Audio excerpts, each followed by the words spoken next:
Well, good afternoon, everyone. I'm sure you're all asking the question, are we or are we not going to have a Schumer shutdown? And it sounds like from what he is indicating that very well may happen.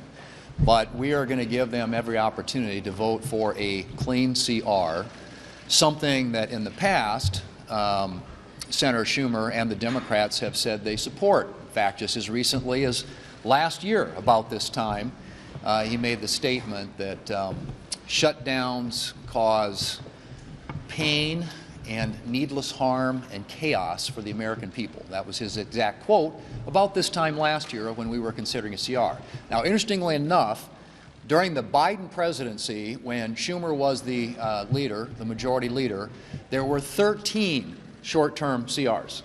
13. 96% of all Democrats voted for all 13 of those short-term CRs.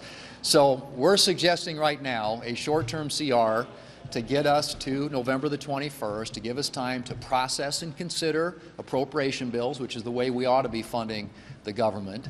And it's going to take 60 votes to do that here in the United States Senate. So I'm hoping that, notwithstanding what Senator Schumer is saying, that there are Democrats out there who think it's a really bad idea, like they did last year, to shut down the government.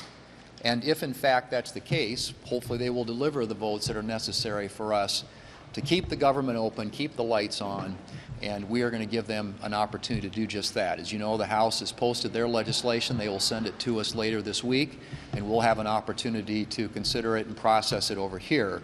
But it's really important, from our point of view, that we pass, both the House and the Senate and the President sign, a continuing resolution to fund the government until November the 21st to give us an opportunity to do appropriations bills. Now, again, remember, that's not something that they're accustomed to doing. When Democrats had the majority around here and Chuck Schumer was running the Senate, we didn't do appropriation bills. Just didn't do them. They rolled them back there in his office. We've tried a different business model, which is to allow senators on both sides of the aisle and their committees, in this case the Appropriations Committee, to pass legislation with an amendment process, report it out to the floor, hopefully with an amendment process to enable all senators to have their voices heard on these important issues of funding our federal government. So that's where things stand today. And again, I'm hopeful that they'll come to their senses and there'll be enough Democrats out there who consider Senator Schumer's advice, which I think he's getting from online trolls and activist groups, which he shouldn't be listening to, that they'll conclude that that's really bad advice and work with us to keep the government open.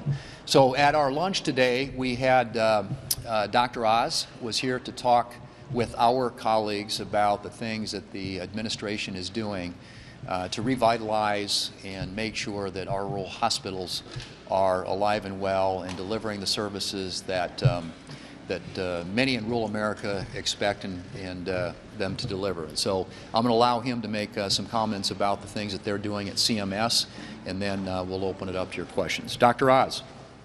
There you are. Okay, sorry.